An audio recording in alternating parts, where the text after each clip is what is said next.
Okay. Vita. I'm gonna show y'all boys where I'm from, man. I'm from that Texas. Hey, what it is, y'all already know it is the big boss hog, boss dog, K-Po through the door. Here to talk this boxing. Forget my soliloquy. Remember, tough times don't last. Good people do it not yourself. Call them in if I like, maybe you matter. Peak game, 84s on what? Swing. I told y'all I'll be doing a lot more of these videos, man. If y'all still want the car videos, let me know. I'll make those, you know what I'm saying? Your boy been busy, man. Your boy in school, your boy work a lot, you know what I'm saying? So any little bit of downtime I get, I keep a live a little with me, you know what I'm saying? I record real quick, it don't matter, you know what I mean? So your boy's a workaholic. That's all I know how to do is work. So, but let's talk boxing. Erickson Luben gets the job done against Ardreal Holmes. Those that don't know, Erickson Luben just fought on Pro Box TV. It was the main event, and he fought in his hometown of Kissimmee, Florida. He fought an undefeated fighter. This was for the IBF number one contender, is eliminator, and Erickson Luben back is against the wall, and he feels like he's been disrespected. He said he's been fighting for these eliminators, and they keep putting him in these eliminators, and he's not getting opportunities to fight these big fights. Well, now he gets the opportunity to fight Bakhram Murtazaliev. But before we get into that, let's talk about the fight itself. Erickson Luben looked pretty mediocre in the fight. Not gonna lie to you. Although he got the stoppage, it was a pretty mediocre performance. I think ring rust played a part into it. He's been out of the ring for a while. He had some personal things going on, but he was able to, lock in a fight on Pro Box TV. And I want y'all to take notes from a guy like Erickson Luben. You know what I mean? But we're gonna get into the reason why I say that in a minute. But in this fight, Erickson Luben did a good job applying pressure. He early on he was throwing like little short shots, but really wasn't pushing on the gas. Ardreal Holmes was throwing a jab, but not nothing with conviction. He wasn't really throwing any punches with conviction. I mean, every now and then he'll go to the body.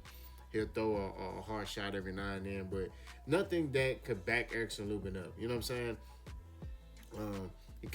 Erickson Luben kind of had Ardreal Holmes on the ropes throughout the fight. And, it was just short, choppy shots. You know what I'm saying? Lead uppercuts. Everything was short and compact. But, wasn't really pushing on the gas. You know what I'm saying?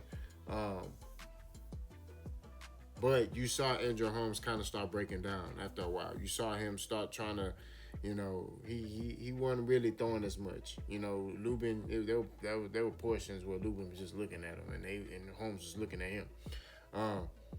But I would sit here and say that's probably ring rust. You know what I'm saying? I'm gonna keep it 1,000 with you. I believe that Erickson Luben was a bit rusty.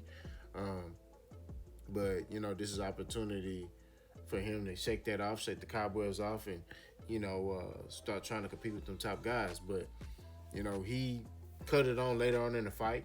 I think it was round 8 or 9. You start seeing him really apply pressure, really throw more punches, and put combination punches on Ardreal Holmes, and he was able to hurt him in round 11 on the ropes. He was able to hurt him. It was an overhand left, and then he just started peppering up, putting combination punches together. Ardreal Holmes lost his legs and, fell down in the corner. And then shortly after that, Erickson Luben again applied pressure, and the referee stepped in and stopped the fight. Erickson Luben, after the fight, called out Bakhram Murtazaliev. He said, stop running, signed a contract. He got, I think, till May 20th to begin negotiations with Erickson Luben. So overall, I give Erickson Luben credit for getting a stoppage. I give Erickson Luben credit for winning the fight. It was a I would say mediocre performance, and which he agreed. He said, "Hey man, I want to apologize for my lackluster performance." So, at least he's acknowledging that.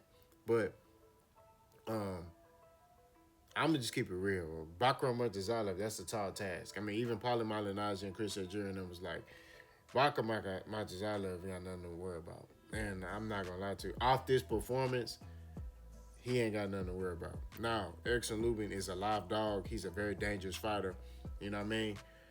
Nobody thought he was going to be Jesus Ramos, and that eliminator, but he was able to beat him. You know what I'm saying? So, styles make fights. He is a southpaw. He do got power in both hands. that's gonna be a heck of a fight. I'm not gonna lie to you. So hopefully, Bakhram Murtazaliev do get in negotiations with Erickson Lubin, and they do be able to fight, because I'm telling you right now, that's a main event fight. That's a probably a fight of the year candidate, because Bakhram Murtazaliev, Mr. Allah Akbar, Allah Akbar, that man right there. My bad, dog. Hold on. My bad, man. That man right there, bro, I'm telling you, bro. That man right there is a problem. I told y'all, man, he the boogeyman at 154 right now. And, the fact that Erickson Luben won't smoke with him, he get my full respect. Full respect, man. That's a tall task for him, though. You know what I'm saying? Bakhram Murtazaliev ain't no slouch, bro. You know what I mean? That's not going to be an easy fight. But I would love to see him have that fight next. If he can't get that fight, maybe look to rematch Jamel Charlo. Charlo is coming off a long layoff, or, Brian Castano or Brian Mendoza, you know what I'm saying? But he's earned his right to get to the top again, and I think that he should get that opportunity. But that's a tall task, tall task, So hopefully his new trainer and him can get right. He says he's happy in his new gym, with the young fighters. I think Najee Lopez and the other fighter that's there. So we shall see, what game plan they come up with, man, and able to get him to be a champion for the first time. But, Erickson Lubin is a warrior, a true champion, and I definitely think that we should support this guy, man. So y'all let me know what y'all think in the comment section about his performance. Boss gone.